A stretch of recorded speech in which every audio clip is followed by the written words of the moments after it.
right, guys, I want to say thank everybody for listening. Thank everybody for watching. We are here for another episode of, you guessed it, that's right, Thoughtful Discussion with George Schneider and yours truly. But we have a special guest as well. But before I start going in there, say something to him, Josh. How you doing? Yeah, doing great. It's been a lot of planning stage right now for me with trade show coming up. But overall, everything's been great. Been ebbs and flows. Everything comes in waves, but it's couldn't be happier with how it's all going, and the podcast seems to be doing well too. So absolutely, I'm pretty happy about that. The calls you've been giving me lately about the trade show as well. It's been very intriguing just to see how your mind's working through that, and I think we'll get into that as well. But go ahead, my friend. I mean, the reason why I'm there sparked because he gave me a call and said, "Hey, we want some printing for Carnegie Museum of Art." Hello. And so because of that. So with further ado, I am here with James Nestor, or Jim. Awesome. Hello. What's up with you, Jim? Tell us a little bit about who you are and what you do, just like a elevator pitch kind of thing. Elevator pitch, huh? All right. So I'm a visual artist, right? Photographer, sculptor, classically trained. I have a BFA and an MFA. Amazing. Real quick, what years did you get those? What years did I get those? So I would have my undergraduate was a double major, double minor. Mm-hmm. So I have almost 190 credits just in my undergraduate. Gotcha. So it took me 6.5 years. Got it. So that would have been 2006, Got I think. It. Yeah. And then the MFA came years later, it would have been 2013. Gotcha. 14, sorry. Yeah. Okay. Awesome. So you've been at it for a minute. Yeah. I have a feeling there's going to be lots of layers to kind of peel back and absolutely, because I got questions already. Yeah, man. right. I got questions already. Sculpting. Yeah. Before the podcast started, you said you gave us a good gem. You said if you want to get into sculpting, be prepared to have a lot of storage. You know what I'm saying? Right. Yeah. So there's it's a very physical thing. It's not a 2D, like a lot of our artwork is one layer where you're getting. And I'm scared to ask questions. I'm scared to ask questions because I love to stretch my creativity to things I've never really tried. And texture is something I'm working with right now. Mm-hmm. And I'm kind of scared of this podcast today because I might get inspired. That's the goal, though. I think that's a big part of me. I mean, I inspire to get others to go forward and grow. Mm-hmm. Education is a huge part of my life. My father was faculty member at Indiana University of Pennsylvania for 25 years. So I grew up in academia. Okay. And so that became really important to me. Once I finished with my MFA, ideally I wanted to teach, but the market is so terrible for teaching on the college level. Right. Yeah. So it wasn't worth my time. Got you. I tried for a few minutes. I adjunct. I was at Allegheny County Community College for a few minutes. I did some stuff at IUP, and what the hell was that? You just couldn't get up to go to that. Well, there was just the red tape to get into anything that was permanent. Was unbelievable. When you adjunct, they only pay you like $150 to $200 a class, right? And you might teach for 5 weeks, and then you don't get a phone call for 6 months. Yeah. So it was just the system is real broken. A lot of people just walk away from it. Some people get lucky and they're at a university that has a vacancy immediately and they can push you into something. But for me at the time, it just didn't line up. Gotcha. I got you. So you said your father was also a professor as well. Yeah. So you grew up in academia. What was it like growing up as a child? Around was it in the arts? Yeah, he's a sculptor also. Oh, okay. So this is your second generation. Yeah. Well, let me lay this out because my family is pretty dynamic in that. Okay. So my mother's she has an art history degree, but she's a social worker. Gotcha. So she actually worked with a small county food bank, trying to figure out how to feed a family of 4 on $100 a week. So I got to see that side of it. So I was blessed with this sober view of how to live your life. Yes. Then my father was on the other side, and they're still married happily. They're crazy, but Love you know, it is what it is. Creatives. Yeah, so he taught sculpture for 25 years, and so not only did we have a giant studio on the backside of my house, Right. but he had 4 studios at the university that was his domain. So when I was that little kid, I was in the studios, I was screwing around. I learned how to weld by the age of 7. Wow. I poured molten bronze at the age of 12. Okay.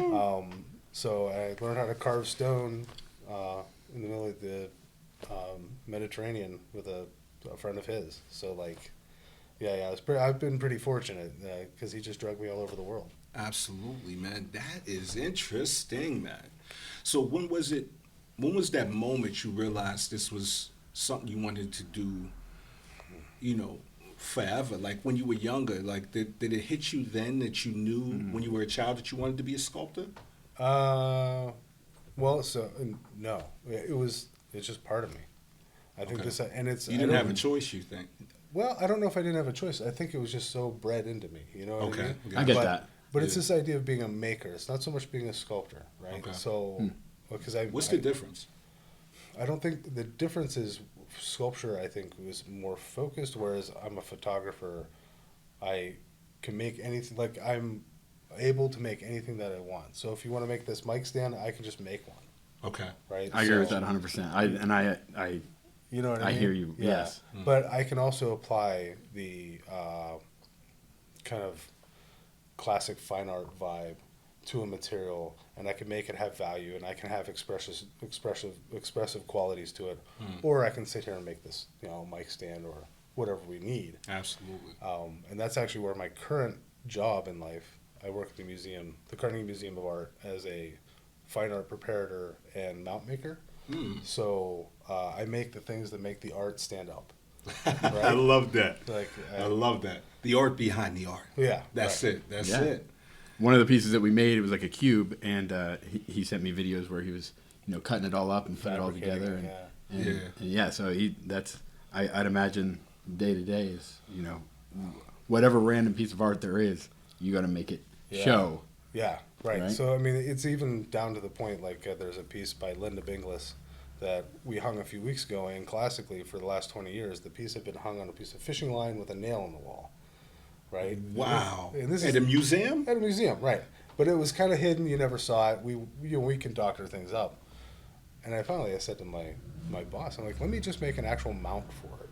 So I hammered a piece of brass and soldered it to another piece of brass. Right. We made a fitting on the interior of it that's pinned into place so it can't fall off the wall.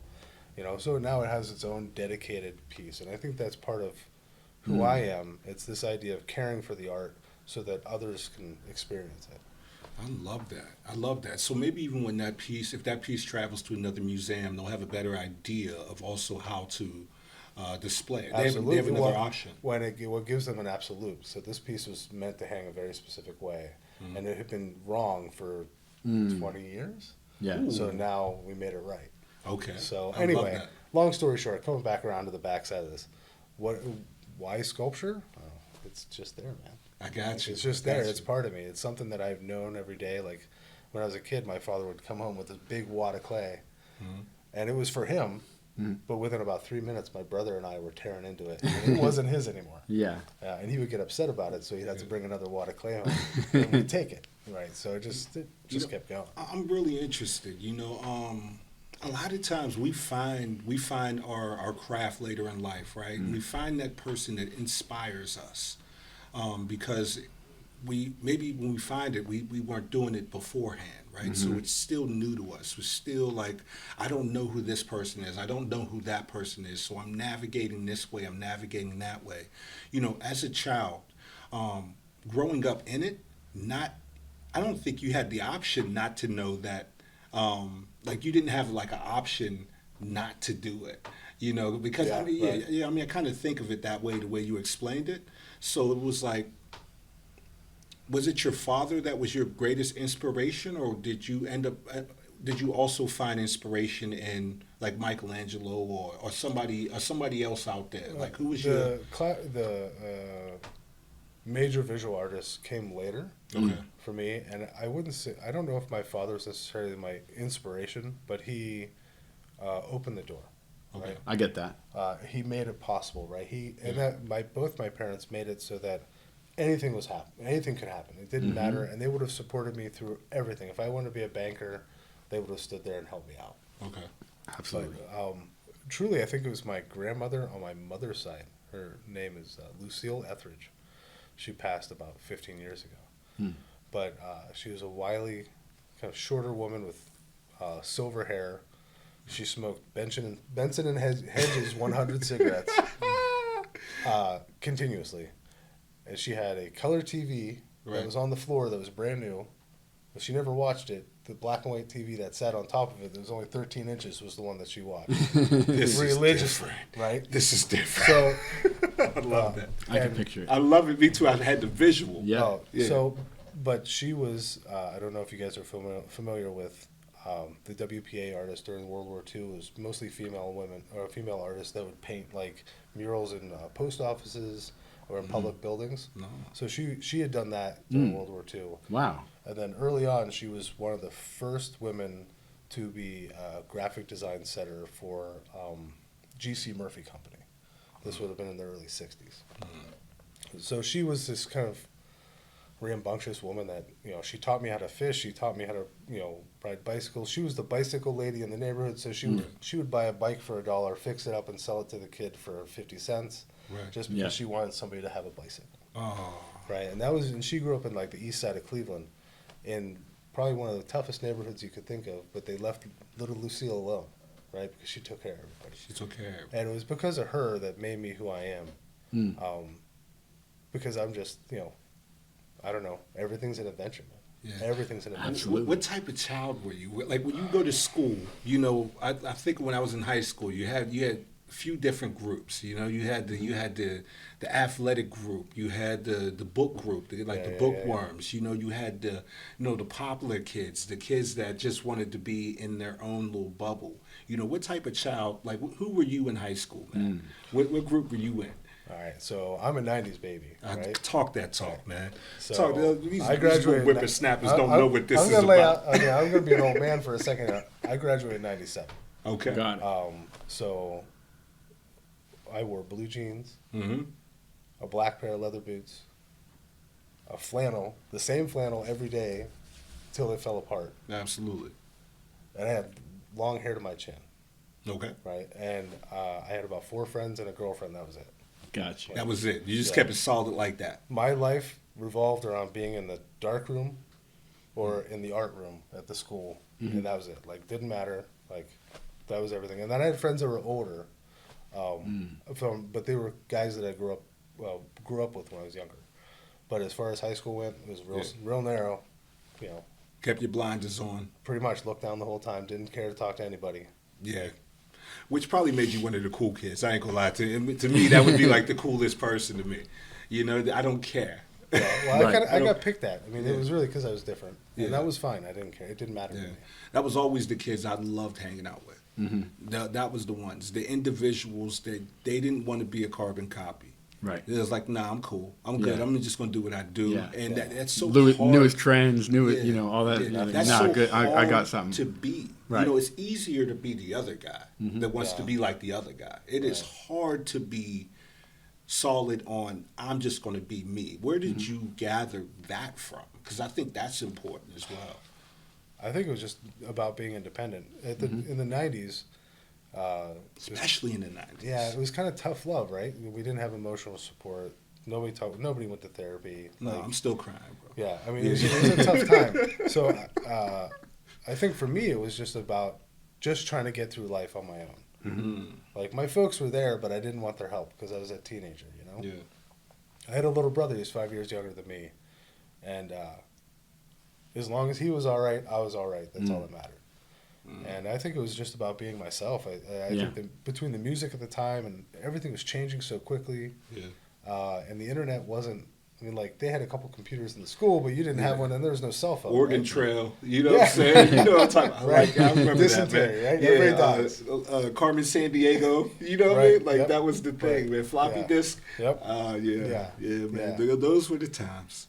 Yeah. Oh, man, I just had to reminisce for a second. Yeah. That was beautiful. No, so I noticed a bunch of similarities with my upbringing, like my parents, they had a health food store that it crashed and burned when I was like 6 years old. They, lost the house to the bank, and the whole failure of business as bad as it could be. But there was still something in me that was like, this entrepreneurship, like they decided to work for themselves. Like, I think I can make that work. And seeing them do it, even though they struggled and it didn't work out, they still, the fact that they put the effort in and they tried, like, that was so amazing to me as just like a little kid to see that, like, that was possible. So, like, when I started my first little thing, like doing my own thing, I was probably 12 years old. Like, no one told us that we couldn't. And then I started working for myself full time when I was 18. And, so my mom was a big inspiration. I would say she was the more artsy one. She was always pushing for, oh, try this, try that, whatever. Yeah. And she passed away when I was 16. So I think having that influence kind of carried into, like, kind of set the tone for how I would, view the world as a artist and entrepreneur as I grew, into my 20s and 30s. So everything that you were saying, and I'm like, there's so many. I think that when there's art, one of the reasons that we have this podcast and we interview primarily artists and entrepreneurs is because, like, there's always something that kind of like lines up, and you're like it clicks, and you're like, yeah, that makes sense, perfect sense. You know what I mean? As a child, I was that kid that would show up at an opening. Yeah. And I would be 8 years old, running as fast as I could through that gallery. Oh, scaring the crap out of everyone. My son's like that. They'd be holding stuff down, making sure I didn't knock stuff over. Yeah. I mean, that's how it was. And my parents didn't bat an eye. Yeah. It was just how it was. Gotcha. And I wouldn't give up any of that. Any of that. I think it made me who I am today. I'm stubborn as hell, and I don't give it up. Yeah. But yeah, I don't know. That's the only way it goes. I got that. And another reason for the podcast is because we're all so different. Like, there are similarities. Yeah. And I'm hoping that when people listen or watch, they're able to see, maybe something in themselves and maybe find that jumping off point or something like that. But, like, and encourage people to, do their own thing, or if they're already doing it, keep at it.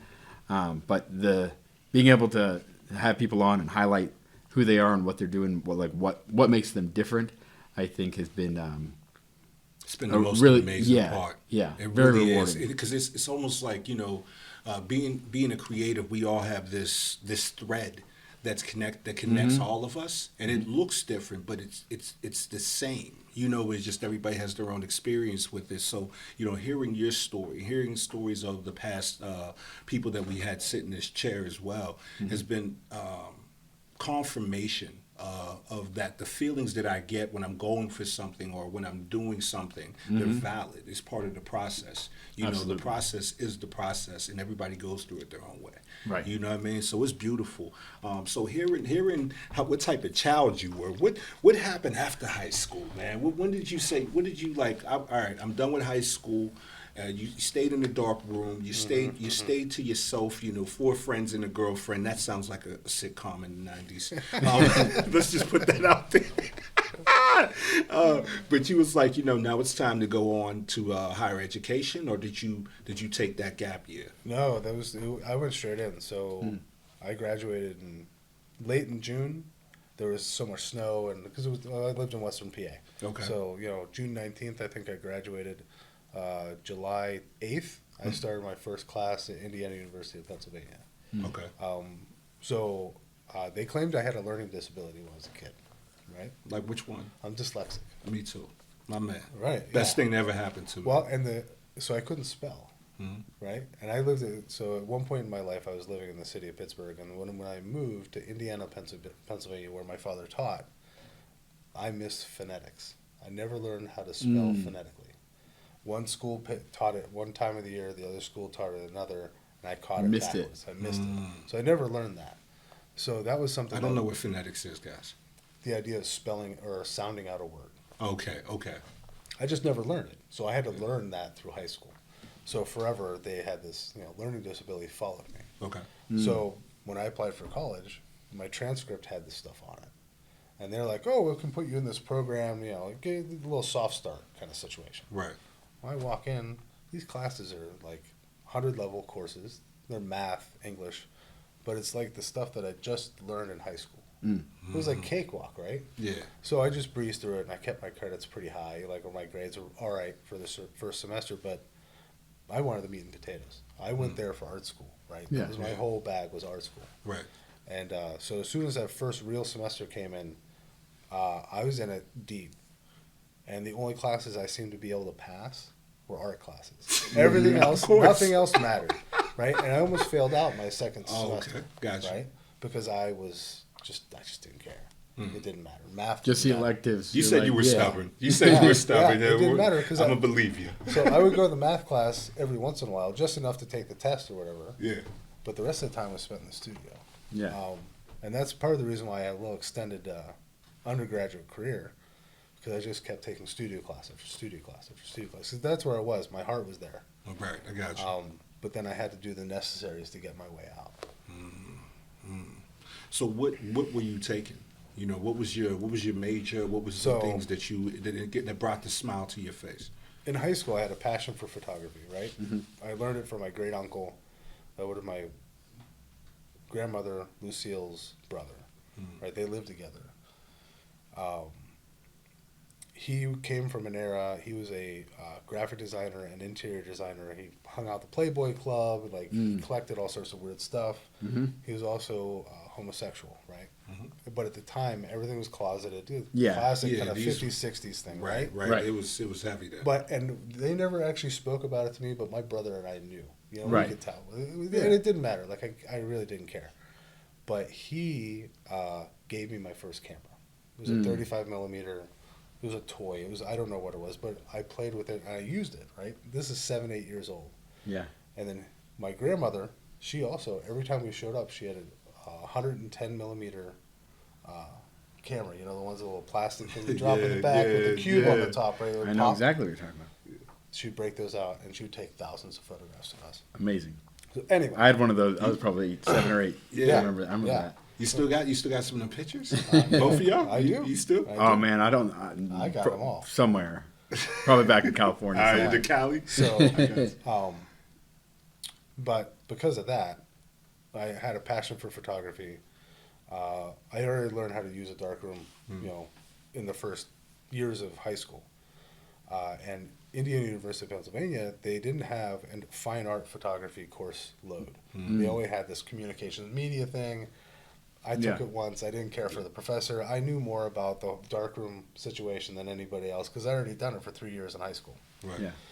So I readjusted and I went into print media or print making, right? Primarily in silk screens and intaglio with copper plates.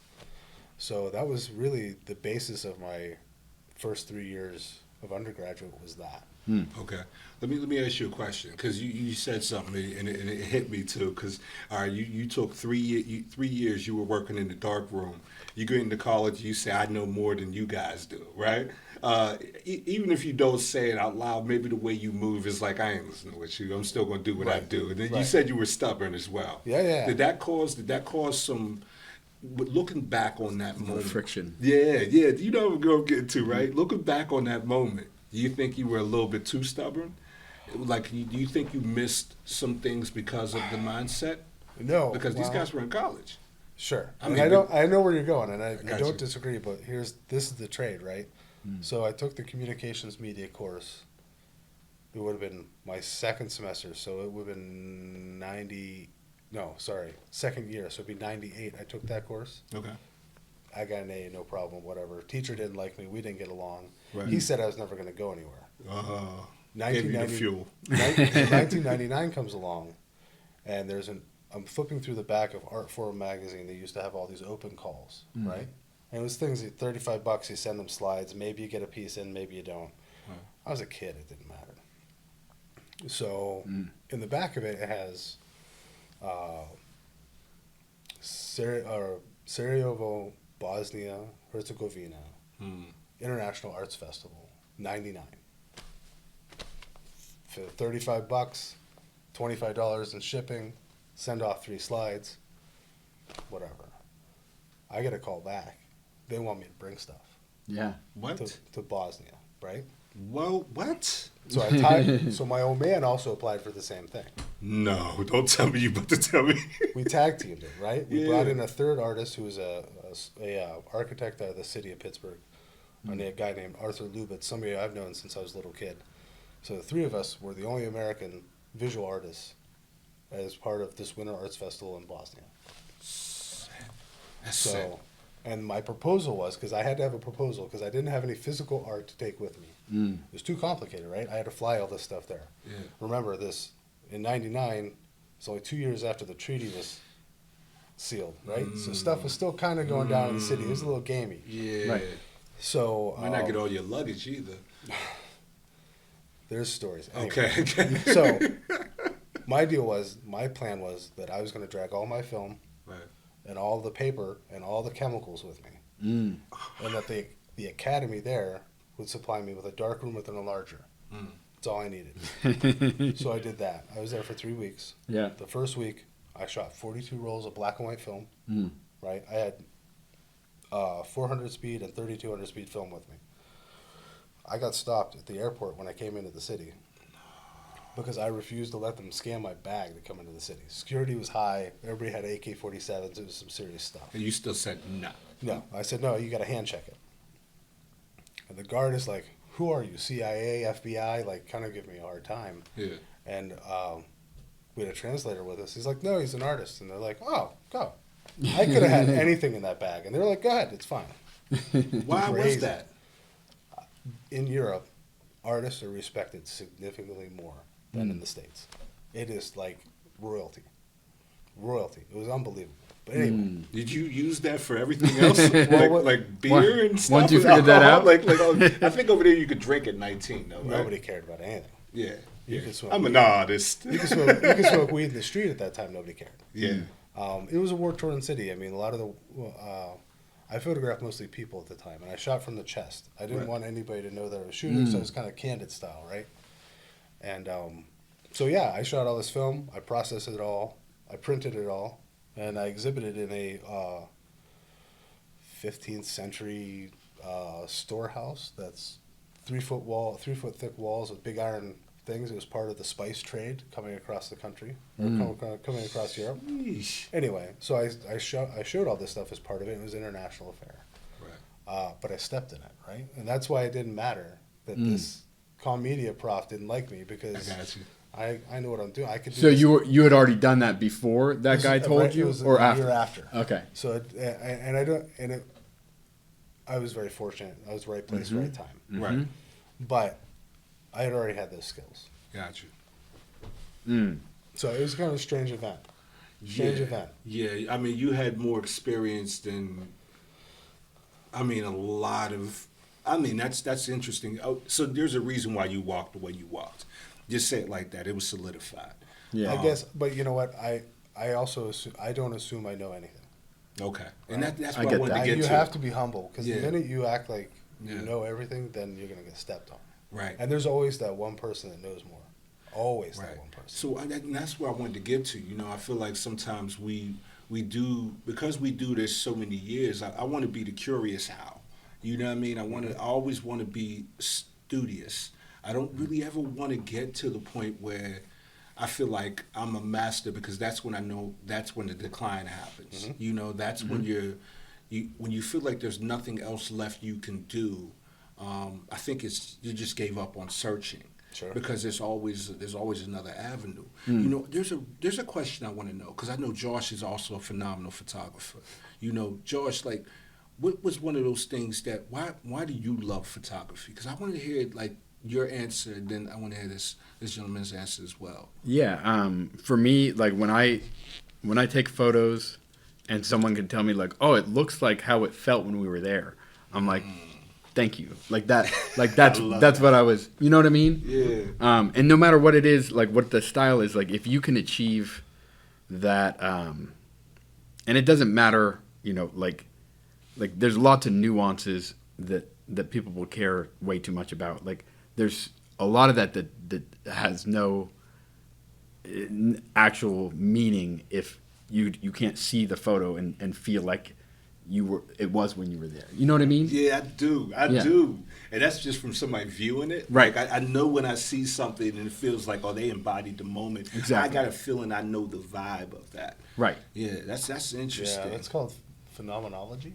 Okay. This is Tell me about it. phenomenological response. Yeah. Right? It's this idea of, most of the time, phenomenology or phenomenological, that's not correct, but close. The Webster's going to call you and tell you. Yeah, right? Leave a comment. So most of the time that deals with something that's tactile, something that you feel with your hands. Okay. But you can also feel it emotionally. And Right. that was actually the basis of my thesis. So this is like, some Ooh, yeah. Oh, this is serious perfect. stuff. Let's Some go, business- man. Let's go. But, so I agree. I like you, I think this idea of stopping time is really important. Okay. Right?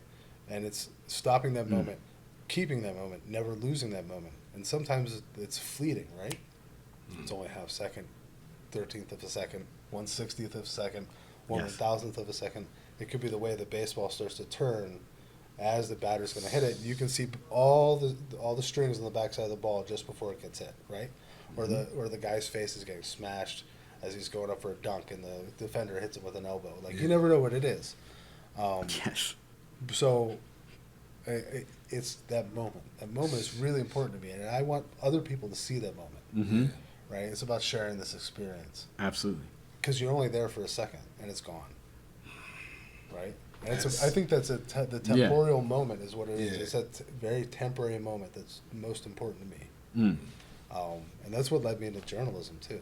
Because I was a photojournalist for 13 years. Right. That's another thing, as we find the essence of why we do something, where it's easier to identify it in other things. When you start to understand the basis of why I enjoy this, it can open up the other avenues of finding other things. Oh, that's also in that. Right. So let me piggyback. Let me jump into that and see if I can find, because I enjoy this thing. So you start to, that's interesting. It's almost like understanding your purpose in life. Mm-hmm. It's like, okay, now I know I can do that because it fits with my purpose. Right. That's core values, really. That's dope, man. I mean, dope. I think everything that we're doing, I have these like philosophical ideas that I mention in the episodes. It's like, if you have these cornerstones or you have these, like your building blocks of whatever it is you're putting into your life and putting the effort into, like doing photojournalism for 13 years, like obviously that's a big chunk of your life. It's huge. But like when you're in it, you're not thinking, oh, later I'm going to say I had 13 years. Like that's not a part of it. You know what I mean? Yeah. But you have to have that to get to the next spot. So every single part you're in, there's a purpose for why you're in it. Dope, man. Dope. So you said you jumped from photography to journalism, because it's also about capturing, I don't know the word that you used, but we're going to say the moment, that split second that will no longer exist, and it only exists one time. Yeah. So what happened? What made you jump into journalism? Like, how did that transfer over? Because you said you were dyslexic, so a lot of times if you don't like to read, you also don't like to write. Oh, So that that's hurts. it's painful. I know, It's personally, painful. I know. And it's upsetting. And so even now to this day, when I have to write an email for work, I write it elsewhere. I read it once, and then I actually copy and paste it into the email, or into whatever, and send it off. Like, and I have to be critical because now I'm at a point where everything counts. You're a journalist, man. So you gotta. Well, so this is how it worked, right? Right. I graduated undergrad. I was married for a year or so, and my wife's brother-in-law was working as a welder. Okay. Well, as a sculptor, I learned how to weld. That's 7. The money's good.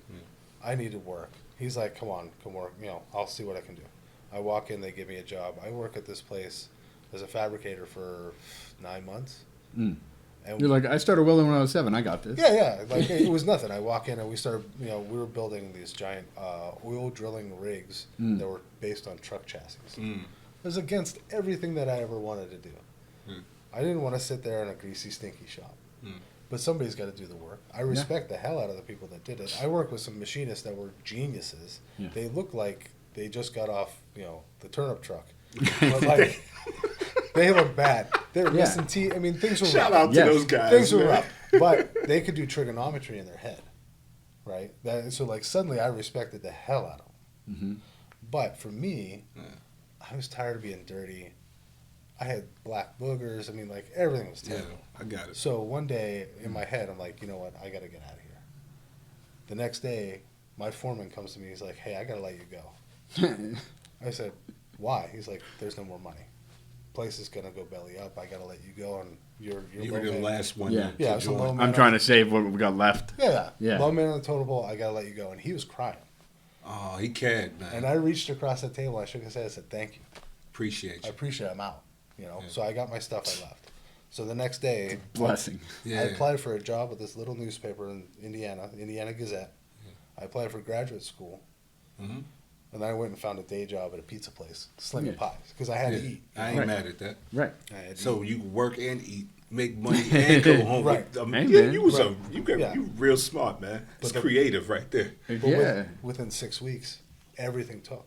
I got into grad school and I got the job at the newspaper. So I was working 3 days a week at the newspaper as a journalist. The rest of the time during the day, because I only worked at night, I worked 3 to 11. Right. So I painted houses during the day. Right. And then I was still delivering pizza at one point too. So I was working 7 days a week. Yeah. And then once I got into Get it. grad school, I cut the house painting out, but I kept the other 2 gigs because I needed 5 days a week. I had an income, like Right. things had to work. Usually when Love it. when your schedule was that tied up though, how do you get a chance to create? Like, did you have any energy to create at that time? So once with graduate school, it was a on-site intensive process, right? So I had to be there. Didn't matter. Yeah. So my butt was up at 5 a.m. Yeah. And I was in the studio as long as I could be. Mm. And then after class, and I'd go to work. I get off work at 11 o'clock. I go back to the studio. So I did that for 3 years. Okay. My wife almost left me. Yeah. Right? Yeah. She hated me. Yeah. Now that's important too. Yeah. That's important too because we're so locked in on that thing we do. Sometimes the world doesn't exist while that's happening, but but the Wow. world does exist. Yeah. And we lose track of Absolutely. that. How did you identify that you had to adjust your energy to your loved one? I didn't. Okay. I didn't. In fact, I was like that. That job ruled my life for 10 years. Do you regret it? I missed a whole lot. I didn't take a vacation. The first vacation I took was in 2020. I rode my bike from Pittsburgh to D.C. Mm. I hadn't taken a vacation before that. Let me I ask didn't you. even have a honeymoon with my wife Gotcha. because we both started new jobs 2 weeks after we got married. Married. You just went straight into it. Yeah. If there was something, let me ask you this: if there was something you could do different, Mm. if there was a way to do it just that much more better, what would that way be? If you could I have no identify- regrets. You have no regrets. No regrets. Respect that. My wife, she didn't understand it then, and I don't know if she understands it now, but she accepted me and she supported me. She was there for it. Yeah. But she was mad. That's as, strong, She was Yeah. mad as hell. That's a shout out to her because Yeah. we need that. Yeah. Yeah, we need somebody that's beside you. I tell people that are listening, the person that's in bed next to you is just as important to where you want to go than the person in the mirror. Yeah. Yeah. When You you know? started this business, I said, let me hear your business plan and then tell me what your wife thinks about it. Because I said First two questions. Because First two questions. Exactly. Yeah. Because I knew there's been so many instances where if the partner isn't on board, and it even happened in my life, that it's going to be one or the other. And if your heart is set on the thing and not them, then it's gonna overtake everything. Yeah. And if they're not on board but they're your thing, this won't succeed. You know what I mean? Exactly. So they have to, but if they're behind it and they want it to, you're in. You know, this is important. You know, before, like today, my wife was like, "Okay, what you got to do today?" I was like, Yeah. "All right, working. I'm here at 6 in the morning. You know, I'm off at 4. Go get the girls, get them situated. You come home. I had to go to a meeting, then come down here. We're gonna do the 2 podcasts. You know what she said? Well, she's like, "You want me to drop you off something to eat?" Yeah. You know, like to How me, can I support you? Yo, you know, that was it was man. Like, yo, shout out to you, lady. You amazing, phenomenal. I love you to Mine's death. a little bit different. Yeah. So mine won't, there's no dinner when I get home. Yeah, that's always, I was But- there before. But she supports me. She understands that I just got to do stuff. Yeah. You know. Because I always think of it like Betty White in that Snickers commercial. You know what I mean? That's the one I go back to. You know, oh, you got to eat. Yeah. Because if when I'm not doing this, like this is my medicine. Creativity is my medicine, and when I'm not doing it, I'm not worth being around. I'm not. You don't want to be around me. I am a horrible person. I'm a very nice guy, but I am a horrible person when my life falls apart when I don't have creativity in my life. Well, and so for me, that's where when I became a journalist and I started working for this newspaper, it turned into the creativeness, right? How Because so? I was able to apply my craft for 8 hours and get paid for it, Yeah. right? Yeah. And, Just to redirect. but the craft was different, right? Well, so I wasn't taking a photograph to be an artist anymore. I was taking a photograph to tell a story. So that added another corner to my box. It also allowed me to hone my knowledge of the camera and how it acts. And now I'm fortunate in that it's just an extension of my hand. I don't have to think about anything. Yeah. That's where I think everybody wants to get to. Yeah. You know, that's the top of the ladder for me. Not the top, but as far as I can see right now, that's where I'm looking. Right. You know, because I don't know where it goes after that. Well, what it does is it frees your mind to Yeah. do everything else. So it allows you to be even more creative because I can say, oh, I want this to be in shadow. I want this to be in focus. I want this. I want this. I want this. Right. And it just, my right hand just does all the work and it's done. How did you not let the money take the joy? Because I think sometimes when we're being creative, we want to create what we want to create. And when we have to create something for someone else. I have an answer for this too, but I want to hear yours first. Yeah, I want to hear both of y'all answers. 'Cause I'm really asking, you know? Well, as a journalist, the money's garbage. Okay. I was poverty level. That's why I worked painting houses. That's why I had side gigs. That's why I shot weddings. At that time, I was shooting 10, 12 weddings a summer, right? With $1,000 a piece, that's pretty good money. Yeah, especially for summer. But it doesn't come and it comes and goes, and sometimes it's there, sometimes it's not. And I didn't chase it. I never looked for it. I never advertised. I put stickers on my car once, and I made so much money from those stickers, I did it again. Right? That's really where it was at. Yeah. And word of mouth. You do one wedding, next thing you're doing the friend, then you're doing the uncle, and you're doing the sister, and like it bounces around. But that's hard work. Yeah. And I don't like Mothers of the Bride. I don't. I got you. I'm kind of done with that. I'm Okay, I'm all right okay. with never doing Been that. there. Okay, Been there. So, but that's really what it came down to was the newspaper gig became a passion, right? And it sucked a little bit of the wind out of me making art, so I stopped making so much sculpture at that time. But I was in graduate school, so I kind of had to, right? Gotcha. Because I became part of it. Yeah. But that's also, you know, it's just part of the way I evolved a little bit. Right. So I was applying photographs of photography in sculpture, so I started making more multimedia pieces that are video-based or pieces that had components that were photographic, and then it became part of an installation. And it all played together and all worked to it. So when I walk into the newspaper, the guy's like, oh, you don't really have a whole lot of experience in journalism. I said, but I know how that paper's made, and I can go make a hard version with my own hands right now if you want. I'll go back to my studio. I can print 3-color and make it exactly the same as you. And he's like, all right, you're creative, whatever. He's like, Yeah. you got some holes in your ear. I had a bunch of earrings in my ear. He's like, I don't like those. Those have got to come out if you're going to work for me. So whatever, I pulled the earrings out. You're went straight. away. Yeah, Yeah. whatever it took. But what I didn't realize taking that job, though, was, and I never thought about it, is that I'd be running headlong into some of the scariest situations. The one can think of car wrecks, shootings, murders, all Oh, that kind you of had to stuff. see some things, man. Yeah. So, but at the same time, with that, I also got to see the best moments of people's lives. Mm.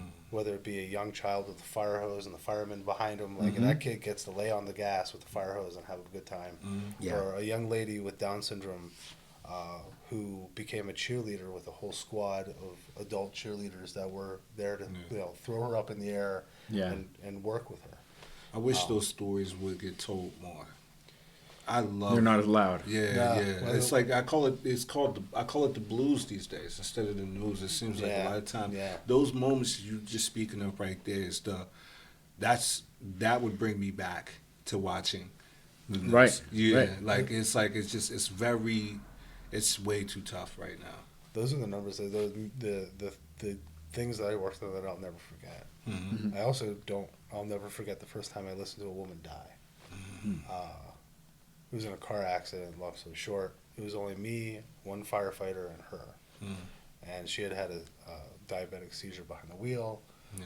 She rear-ended into the car, and she was stuck on the footwell, and all you could hear is just her last breath. And that, I'll never forget it. I have the photograph. It's on my website. Wow. I'll never forget that moment. How do you navigate the future with that on your mind? How do you process that? Yeah. How do you even wake up to go back the next day, right? Because that's tough. Well, it instantly made me think about how fragile a human body is, and that how. So you came to it with thankfulness? Yeah, sure. Like you wouldn't believe. Yeah. But Completely get that. To move forward from that, though, like it made me cherish every minute, right? And it made me think about like my actions and other people's actions and what can happen. This reminds me, Slow Josh. down a little bit. I don't mean to be negative about that. No, I love that. Something No, bad. I love that. I love that because Josh, this reminds me of something you told me that you used to have to do as a child. Yeah. Until I was probably from like maybe 7 to 11 or 12.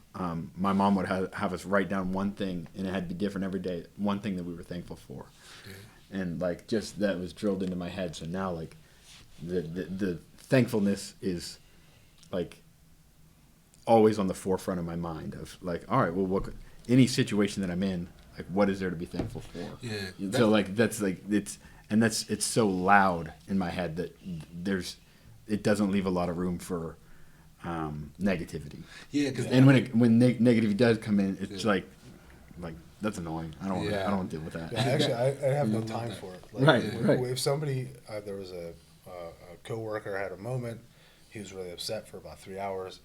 I said to my boss, I don't have time for whatever he's got. Yeah. I got better things to do.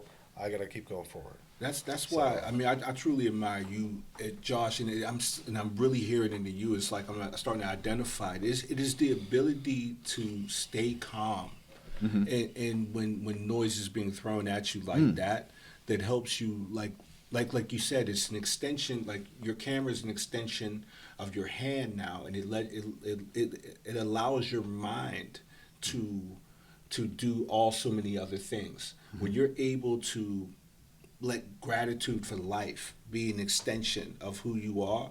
Yes. When things that come around that you may not be the best thing to experience, you're able to be grateful and use your mind to say, you know what, that's not actually as important. You know what I'm saying? Yeah. Because there's other things that I can be focusing on. So budget, just like you budget your money. You budget your time, you budget your energy, you budget your thoughts, you budget everything in your life, and then you end up with, you realize what a spend some people are, or some things are, or some, and you as you criticize yourself, you realize like I didn't need to. I spent 3 days worrying about that. Like that, I just lost 3 days for nothing. Like, and I could have been 3 days farther on the thing that I actually wanted to do. So let's not do that again. That's why I started meditating, man. That's been my thing this week. The past 2 weeks, and it's been helping me. I've been finding myself being calm in moments where a lot of people are losing their shit. You know, just to put it out there, it's been a thing. See, for me, it's full on exhaustion.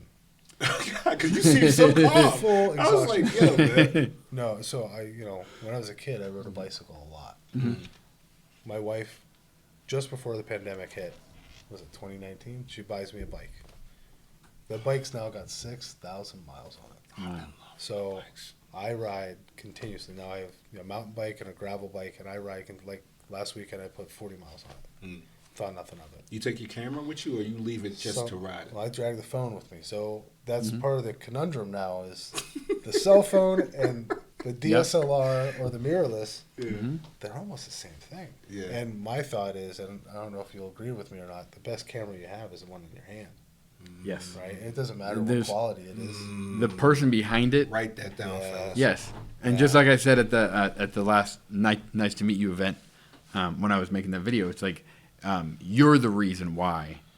You know, if you're an entrepreneur or artist or whatever, like you are the reason that people want to buy from you, or people want to see your thing, or people want to work with you, or whatever it is. Like don't forget that individuality, but you are the creator of whatever that thing is. And so whether it is a phone or a camera or whatever that equipment is, and I mean even with screen printing, like so I did screen printing for 11 years professionally, and like I could have a Jimmy clamp. As long as I had mesh that was tight enough and a squeegee, like I could make it work. It might take a little longer, but like you can make anything as long as you know the fundamentals and you have the basics. Like you can work with it. So it doesn't matter if you have a cell phone or film or whatever. Yeah. Like as long as you are the one operating it and you have an intention. I think that's it. Deploying the attitude of gratitude, being grateful for not having everything that you need. Sure. Right? What they say, creativity is the necessity. Creativity is the necessity. Necessity is the catalyst of all creativity. I believe is what they say. Right. So you said the best camera to use is the one in your hands. The best one, the one in your hands. Is the one in your hands. Don't worry about it. Right. Yeah. Don't worry about it. What was because you're the one that is going to make the camera function. So if you're not there, the camera's not doing anything, right? So what are you doing about it? Like why is that the thing? Yeah, I love it, man. Hopefully you guys have a pencil and a paper in your hand right now, man. 'Cause this is a master class right now on just life in general. I think that's absolutely amazing. Life is art. Yeah, man, that's real. So we haven't gotten to the sculpture. I think we tapped on it. Yeah. But I don't think we got a chance to really hit on. Yeah, you're doing photojournalism, and then were you doing sculpture the whole time while you're doing that? Throughout my working on my MFA, a little bit after that, I have a laundry list of exhibitions all over regionals. Pittsburgh, Philly. I was in New York. Drug that stuff all over the place. I mean, it gets heavy after a while. Yeah. What is it that what is it that you like to sculpt? Is it figurative? It's primarily fabricated. A lot of welded steel. Cast objects. I reference an artist named Brancusi. It's the Walking Man. If you've ever been. Oh yeah, that's one of my favorites. I love that statue. Those statues. Yeah. So that's the one that's at the Carnegie in Pittsburgh is number one. Yeah. Right. Yeah. So, I actually have some of the what's called Ludo. Some of the plaster that came out of the inside of it. Yeah. So when we move it, we have to pick it up. Right? Yeah. And the plaster falls out of the bottom, and we just sweep it up and throw it away. So I swept it up and put it in a bag. Oh, he's such a criminal. I heard stories about that guy, man. They said he was different. He drove a Ferrari, right? No. His left foot was broken, like permanently, so he couldn't press the clutch in. So he would have his brother-in-law get in the driver's seat, and at midnight, they would haul ass through the city, raising hell in this Ferrari. It was all because he couldn't drive it, so he made his brother-in-law drive it. That's amazing. The studio was 7 foot by 7 foot, and that's why everything's tall and skinny. Literally, that's why everything's tall and skinny. Yeah, they said he was different. They said he was different, man. They said he was different. Yeah. I didn't get a chance to watch a full documentary, but anyway, let's get back to we got you. His work is based upon this idea of stopped motion, people in motion, the figure in motion, right? Mm-hmm. So. A lot of my work dealt with this idea of stop motion photography, right? Mm-hmm. This idea of phenomenological event, the texture, the feeling, the way things interact. Okay. So one piece that I made was called La Corona, and it was 2 baseball stadium lamps on a steel armature, and both lamps were on, and the top lamp was on a timer, and it was actuated by a motor. So every 60 seconds, the top lamp would rotate 45 degrees in and out of sync. Yeah. So what it would do, it would create a corona, which is the shadow of an eclipse, the sun around the eclipse. It would create that on the floor and on the ceiling from these 2 lamps. And as it would pan out, it would eclipse back and forth. Right? And that was based upon a poem a dear friend of mine wrote. He's Pakistani, and he watched the eclipse come up over the dunes outside of his family's paddock. And so that's the kind of work that I would make, something that would have this kind of interaction with the room, it would have interaction with the people, and it would have a kind of visceral feel. How bright were those lights? They're 300-watt tungsten lamps. Got it. I took the sodium lamp out of it. So it wasn't the straight baseball lamp, but it was this giant baseball stadium lamp I got at a junkyard. Yeah. And so they panned it out. Where do you? Okay, you said that was inspired by a poem that your friend wrote from Pakistan, right? Yeah. Where do you tend to? When does it get to the point where it's time to? I got to sculpt. You know, like where does the inspiration come from? Like you get into the studio and the materials speak to me a little bit. Okay. Right, and I start to so plaster is one. Plaster is one of these materials that is suddenly.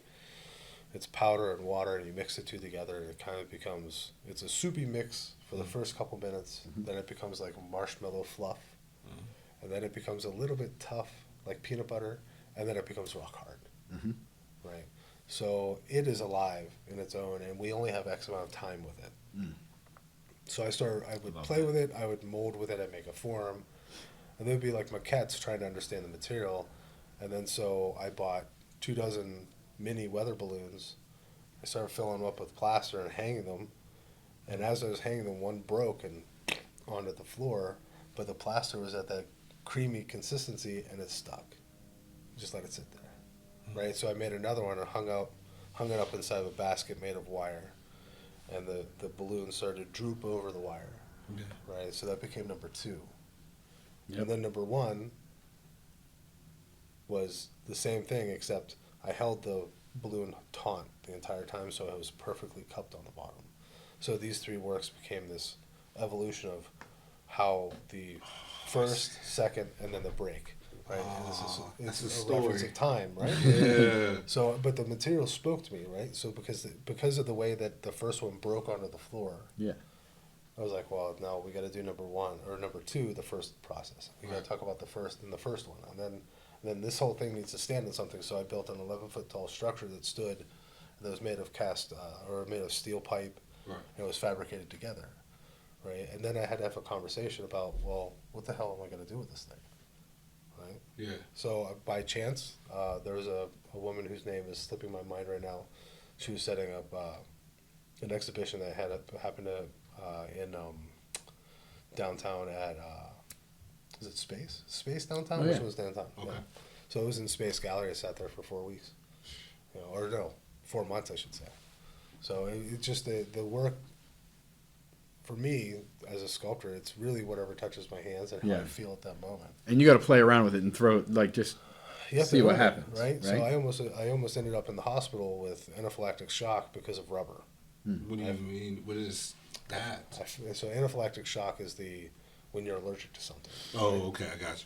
So I went to the a car tire place. I got all their old used inner tubes. I bought a bunch of inner tubes and I started wrapping stuff with them, rivet them together. Right.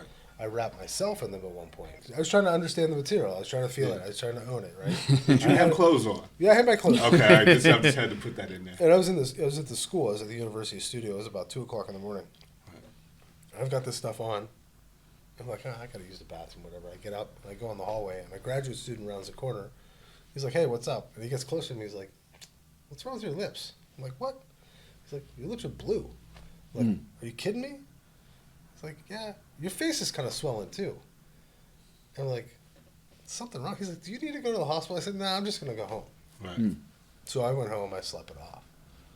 see a friend of mine the next day. She's in nursing school. I explained to her what happened. She's like, "Oh, sounds like you're allergic to latex. Could you taste it?" I said, "Yeah, I could taste it." She's like, "Yeah, don't ever touch it again." So from there on out, latex, no. You were truly stubborn. Just saying, just put that out there. I was trying to understand the material, and I I love didn't. it. You know, it could have put me down. You know, Yeah. would have been the end of me. So you never went in to ER or nothing? No. Yeah, I never went because I stopped and walked away from it and slept it off. Okay.